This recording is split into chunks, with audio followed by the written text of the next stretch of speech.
You are listening to Art Destinations, a fortnightly podcast exploring how islands shape imagination. Each season, we speak with artists and thinkers whose work is deeply connected to these distinct and contained places. Following our series set in Linguaglossa, Tasmania and Venice, this season takes us to Sicily.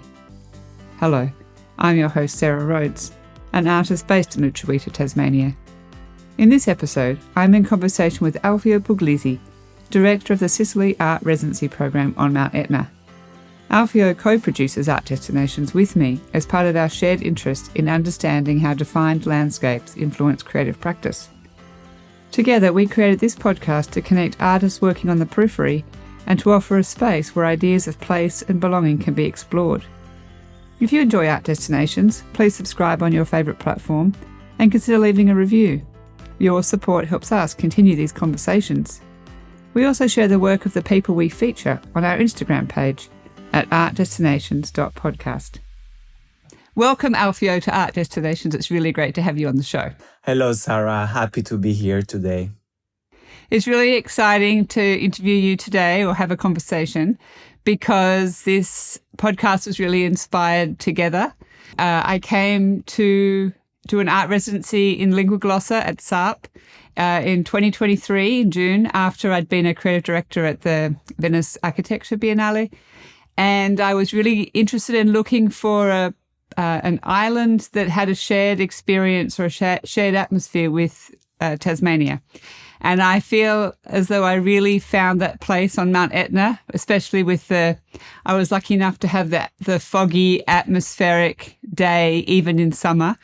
And it had a real similarity to Queenstown in Tasmania.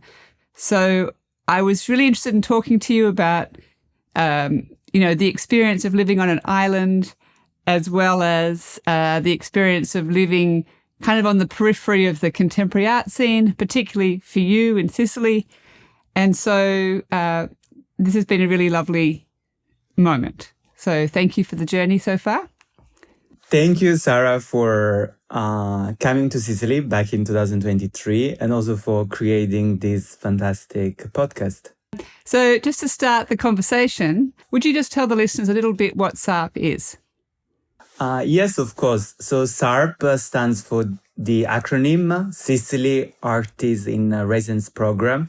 And I set up SARP back in 2019 as a place for artists to create, think about the landscape of Sicily, and produce exhibition.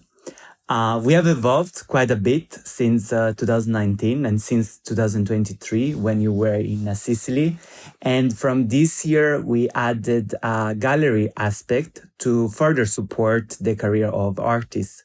We offer to artists accommodation and studio spaces, as well as curatorial research and exhibition spaces for artists to create site-specific projects about Sicily, the Mediterranean, and the global debates in contemporary arts. So you were working as an academic in the University of Lisbon in Portugal, and before that you were studying your PhD at the King's College of London. You were studying cryptocurrencies and blockchain. First of all, why did you leave an academic position that is so highly sought after these days? Why did you leave academia? I mean, I didn't walk away from academia. Like, the work that we do at SARP is very research focused and academic based. We work with the leading scholars in each field, whether it's contemporary art or history of art, or whether it's literature, or whether it's climate change, or like environmental sciences in a broader terms. So my work is still very much academic focused, but in a different context. I had a tenure track position at the University of Lisbon. And before that, I was teaching in London at King's College London. And I thought that it was a very creative job. And I needed that creative entrepreneurial spirit that managing a residency program and a gallery would give it to me. That's actually quite interesting, actually, that when you're studying something like economics or, in your case, cryptocurrencies, which is very nimble, the idea of academia in a university context is a bit of an antithesis. They're not really a natural pairing. So I can see how that happened. So you were studying, digital currencies and financial regulations. How did you get from that world to the contemporary art world? I was always interested about contemporary art. I know today professionals develops careers that are centered on a particular topic. Whereas with me, I had so many interests, and I was developing my interest in a very curatorial approach, like a very focused, and I was always looking for opportunities that from an hobby, now it became a full-time job. So having a PhD really helped me to develop critical thinking, problem solving, but also to create a framework to manage a gallery. Managing a residency program or a gallery, you need to be organized. You need to have a vision. You need to implement a vision. And I think having a PhD really helped me to develop that vision. Okay. So just to dig a little bit deeper into the cryptocurrency thing, what's the link between those two worlds, or how did you get interested in that in the first place? I'm a very curious person, and I was interested into like what's beyond cash and digital payments. I mean, I grew up in Italy first with the lira. So I saw the transition to euro, which was a big change for the socioeconomics characteristics of Sicilian economies.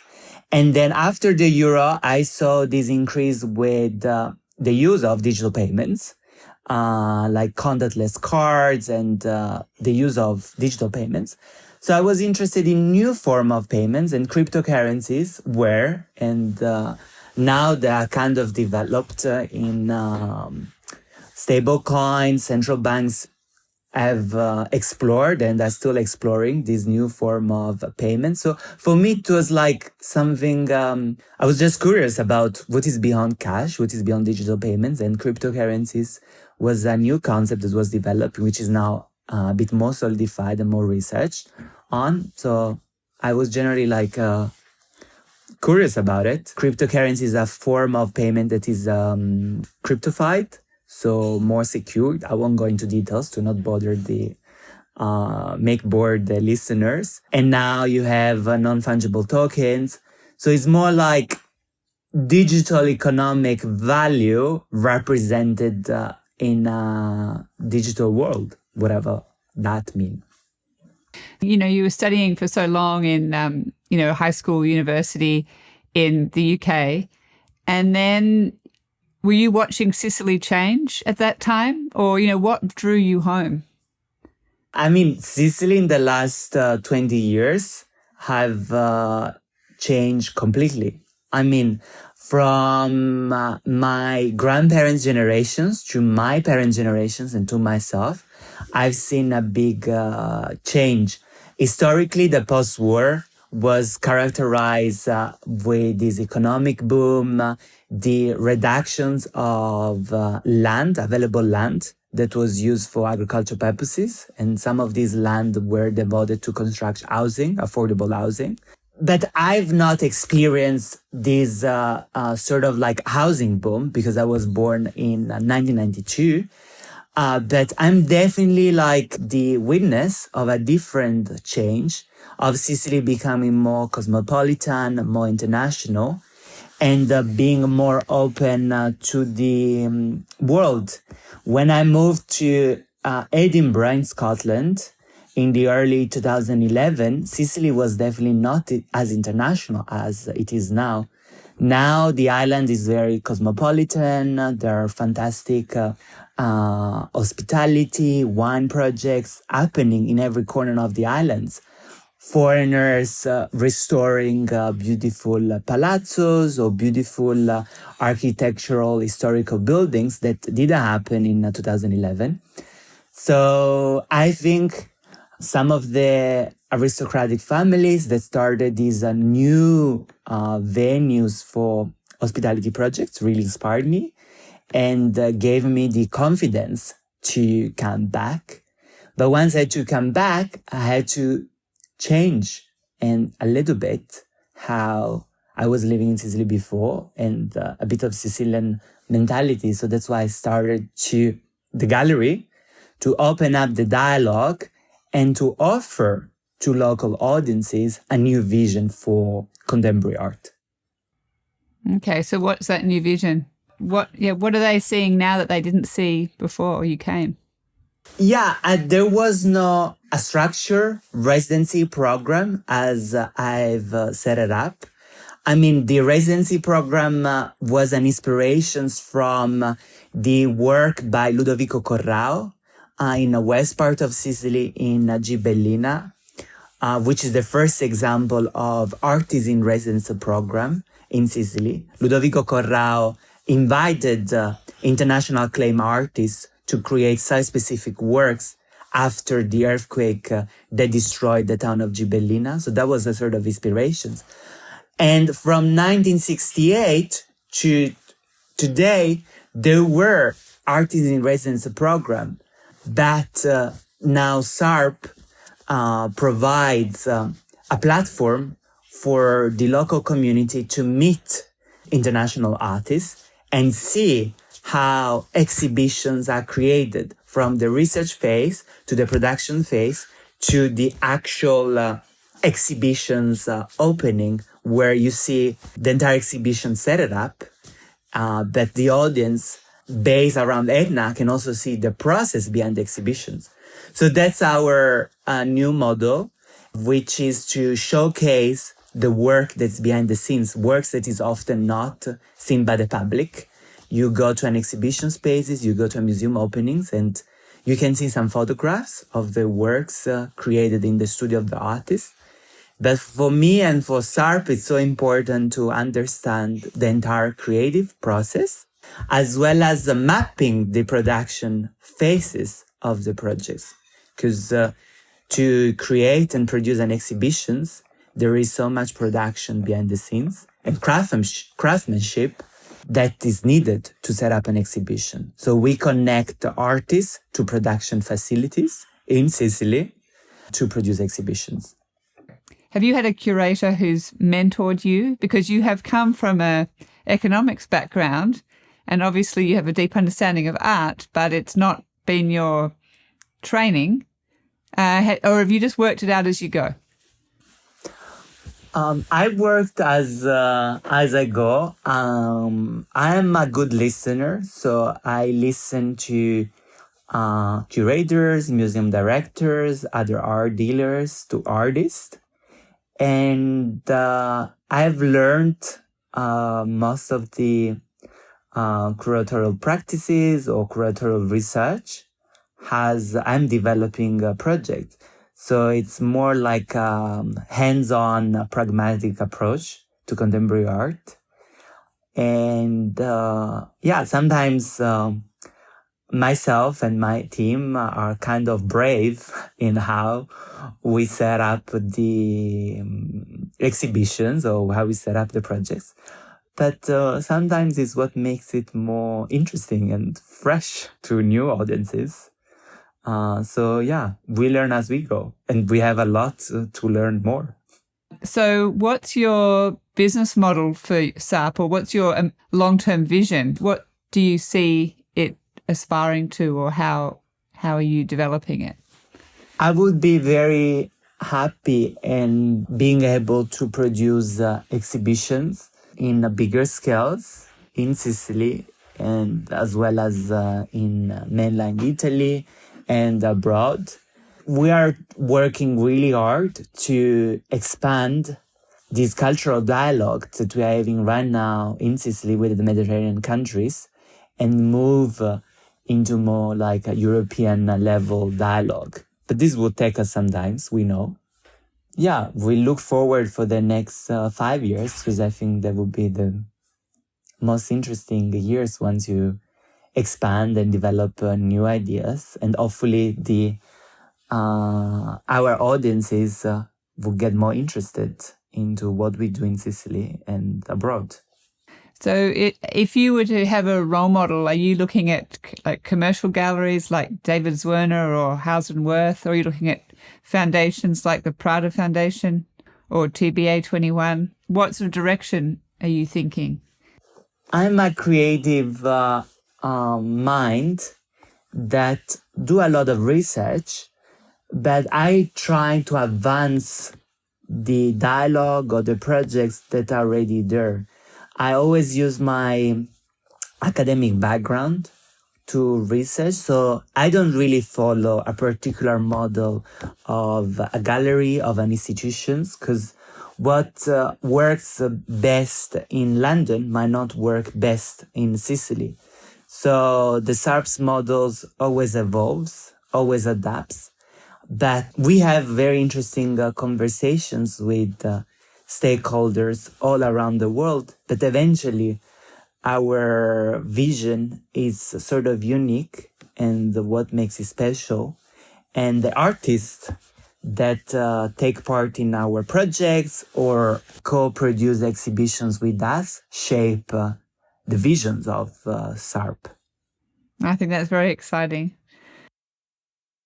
Yeah, for us, it's so important to initiate, maintain, and develop cultural dialogue initiated and supported by the artists with solid curatorial approach among different institutions, different countries, and different people. So that's so important for us.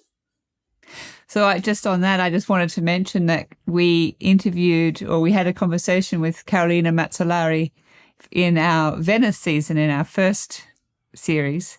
And she recently had an exhibition with you in SARP, which was just beautiful. Her embroideries are that she actually uses the prisoners to do the stitching through the fine cell work in Ireland, and they're absolutely stunning. So, it's lovely to see, the literally the tapestry or the web that you're weaving, or like Leah Orta doing projects in Saudi Arabia and in Sicily and in other places, and connecting you to a bigger conversation. You're documenting the process, the creative process the artist is making. Are you inviting or developing a relationship with the art schools in Catania and Palermo, or are you mainly reaching the local community? We work both ways. So we seek to connect, because it's often not so easy to connect the local artistic communities to international artists. And this year, SARP was invited to present the SARP 2025 residency projects at the Academy of Fine Arts in Catania.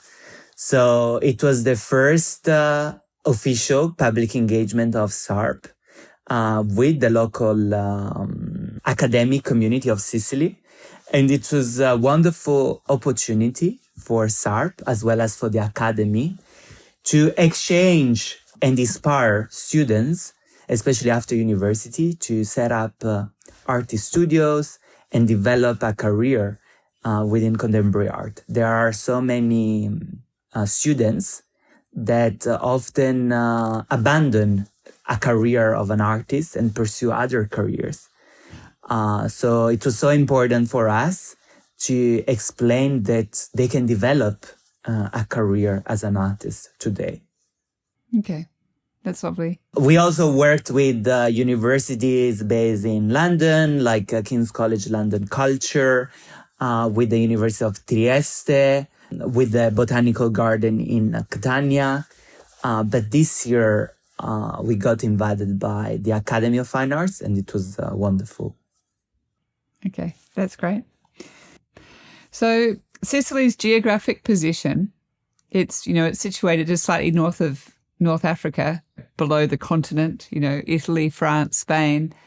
So are you using your position as sort of this mediator between North Africa and West Asia and Western Europe and even Eastern Europe? Or are you being a little bit more fluid? How strategic are you being in your position in Sicily? I think SARP being based in Sicily and at the center of the Mediterranean is such a critical point of view to assess what's happening in North Africa and the Middle East. So this year we have developed projects about the Mediterranean, how this impacts our visions of Sicily. We actually did projects about the impact of Africa into Italian climate. This was a project with Andrea Hema. He took photographic work about the vegetations of the gardens of Palazzo Previtera after a Sahara Desert rainfall.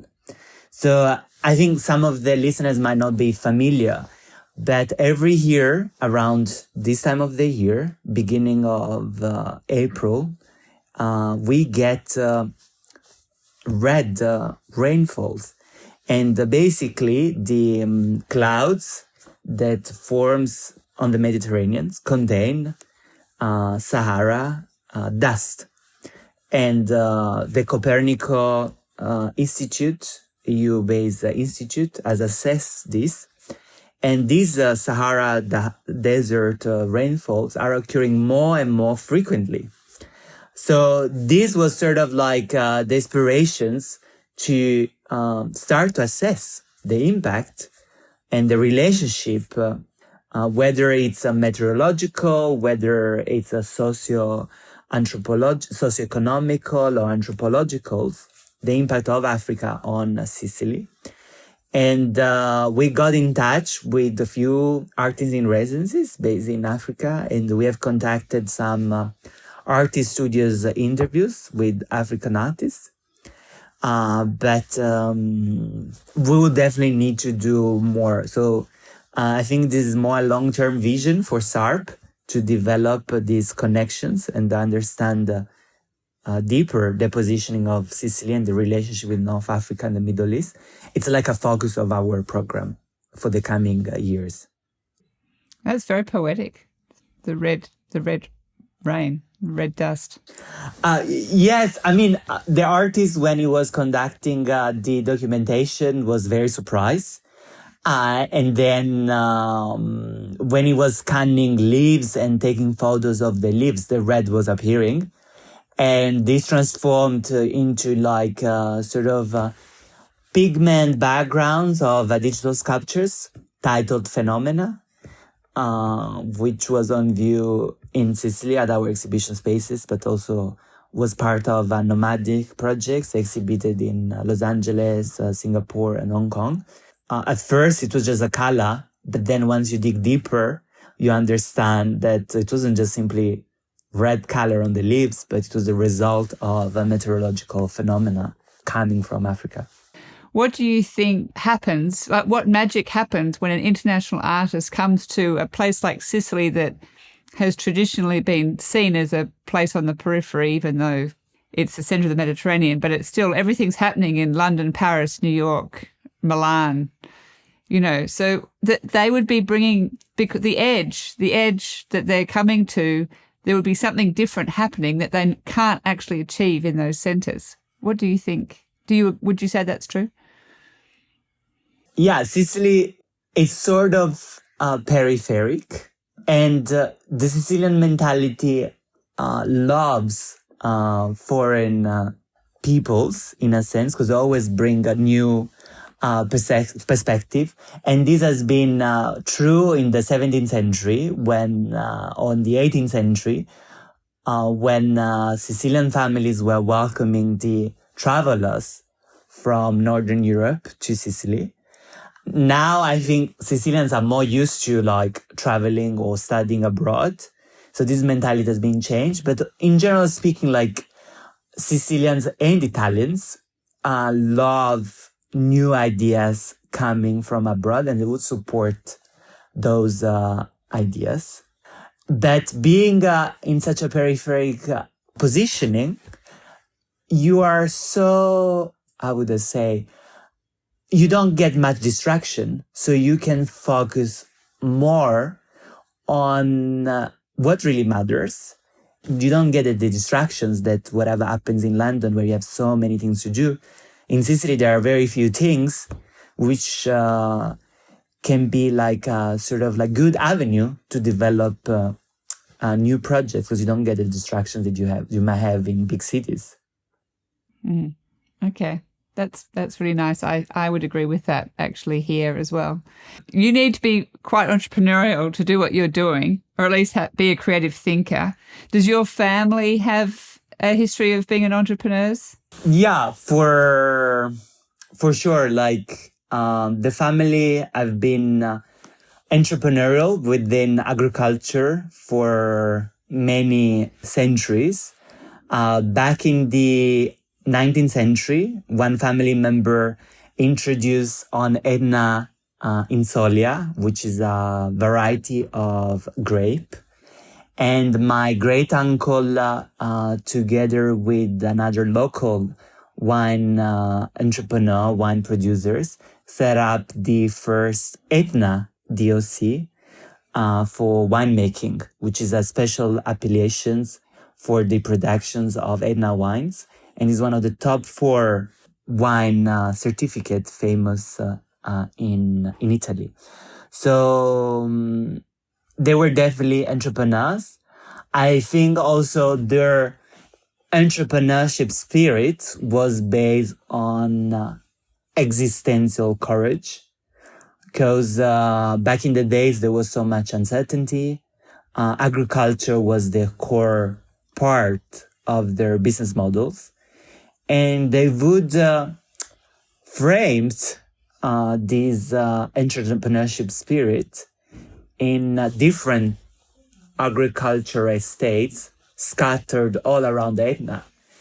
In case something would have happened to their crops would have been safe in another side of Etna. So they were not relying all their resources in a particular crop. It's like the saying today, don't put all your eggs in one basket. I think that was a part of their entrepreneurial spirit that really shaped generations of our family. And another part of the entrepreneurial spirit was connected to virtue ethics, in a sense. In the library inside the palazzo, we have a few books by Aristotle. For them, was not just being entrepreneurial, but also being a good person and contributing to the local community. So it wasn't just about flourishing their own resources, but it was all about flourishing the resources of the community where they were working and they were engaging, which is something that it has been overlooked in recent years. And I think it's inspiring for what I do now and what I will be doing in the future. That's a very nice thing to hold with you, actually. It's a lovely reminder each day to think about that as a, what you can contribute rather than what you can take. I like that.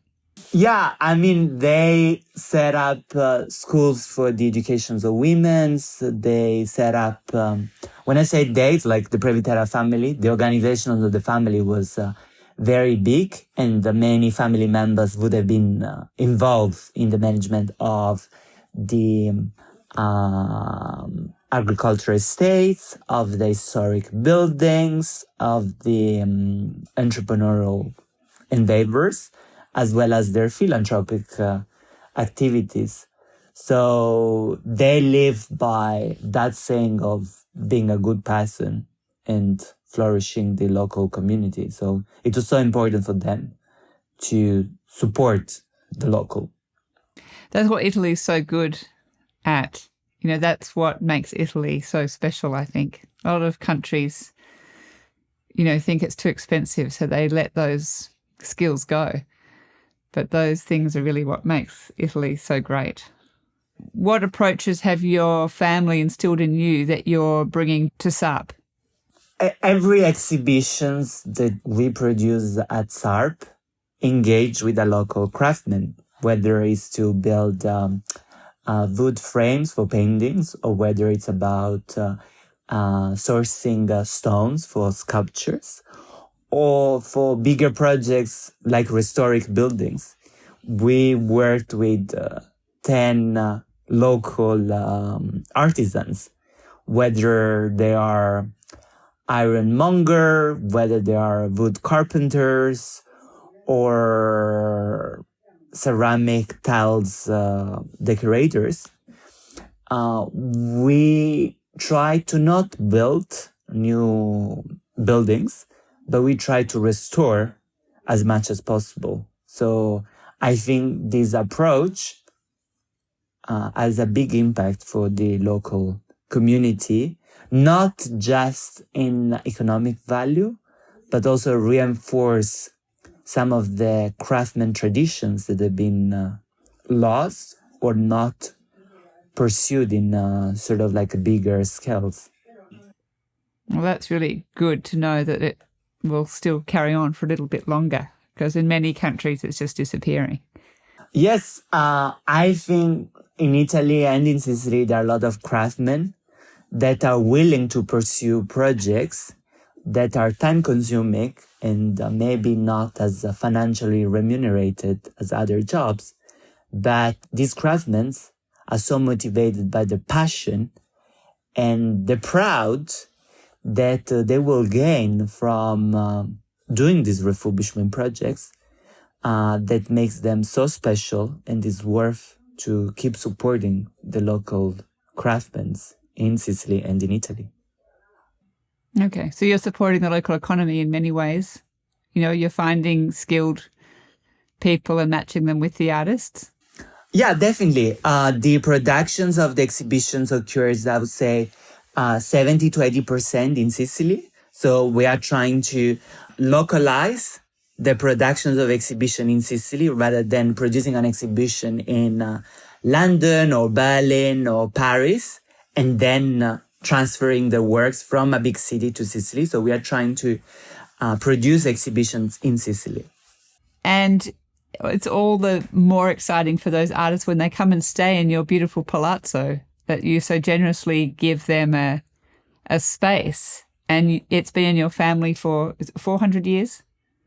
Yeah, that's correct. So would you just describe the palazzo for a minute? The palazzo, it's an historic building. It is a hotel.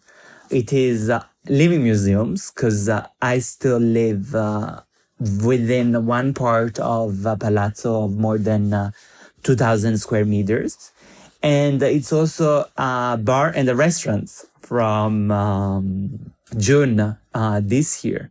It has stayed in the same family for 350 years, and survived the big earthquake of the 17th century that destroyed the east coast of Sicily.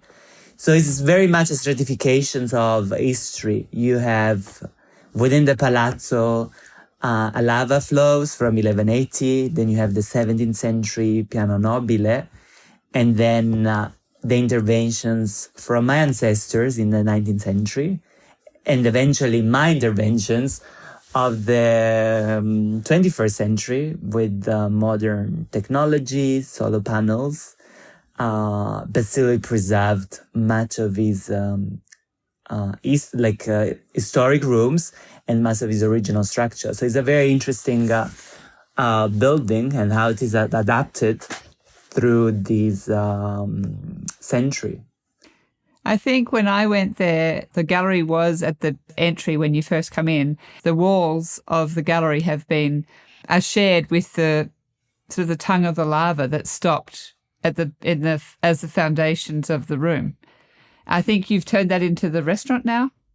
No, that's still the gallery. Oh, good. Oh, good. One of the galleries is two. Well, we have a residency studio gallery space, depending on the projects. We work with different set of projects, and artists have different set of expectations, and they work with different scales. So managing two spaces, one more rustic and another one more like white cube, allow us this flexibility to mount quite a wide range of exhibitions. So yeah, we still have 2 exhibition spaces. Yeah. Okay. Well, that's, I really recommend anyone who's going to Sicily to take a little stop through Linguaglossa, which is just, is it 40 minutes from Taormina? A bit less, if there is traffic, 40 minutes, yeah, for sure, which is now getting busier. Yeah, I would say 40 minutes from Taormina, yeah. So it's in a really great location. So anyway, thank you very much, Alfio, for sharing your story with us. Yeah, my pleasure. And I hope it was interesting. And I look forward to seeing, hopefully, many of you in Sicily. Don't be shy and stop by at Galleria SARP. Thank you for listening to this conversation with Alfio Puglisi. Our next episode will feature Elisa Giardini Papa, Italy's representing artist at the 2022 Venice Art Biennale. Be reminded about the next episode of Art Destination Sicily by subscribing to our fortnightly newsletter on our website artdestinations.org. I'm your host, Sarah Rhodes. Ciao for now.